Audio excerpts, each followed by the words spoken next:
Well, at this point, the main outcome of these talks is that these talks took place and the two sides agreed to continue dialogue. It's not much, but it's something that creates room for cautious optimism. There's going to be a second round, maybe it'll bear more results, but for now it's a wait-and-see approach. This is what the Ukrainian President Vladimir Zelensky said about the wrapped-up talks in Belarus.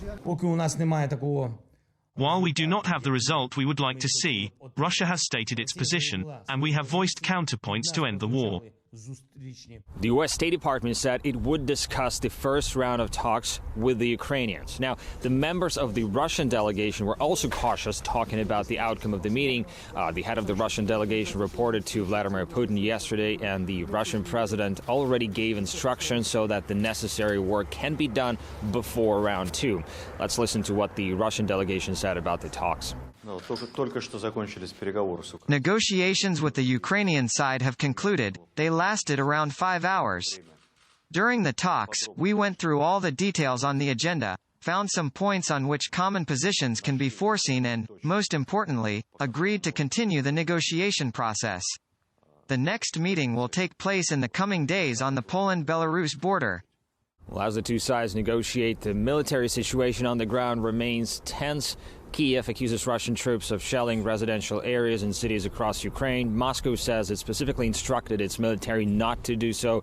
Russia's Ministry of Defense blamed Kiev for using civilians as a human shield by placing military hardware next to residential buildings, provoking the Russian military to respond and hit these areas. At the same time, the shipment of lethal weapons into Ukraine has reached alarming rates. EU and NATO countries send in thousands of anti-tank and anti-air systems, as well as ammunition. There's also been a lot of talks about providing Kiev with fighter jets. Ukraine's Ministry of Defense said it's expecting up to 70 fighter jets from Bulgaria, Poland, and Slovakia. Bulgaria has already denied it, but Poland seems to be on board and could even provide its airfields for Ukrainian pilots. Ukraine's authorities release prisoners with a military background and hand out weapons to civilians without any supervision. This has already resulted in the spike of street violence and looting, according to Russia's Ministry of Defense. Kyiv, of course, puts the blame on Russia for this, but nonetheless, Moscow thinks that sending more and more military equipment into Ukraine in this situation is reckless.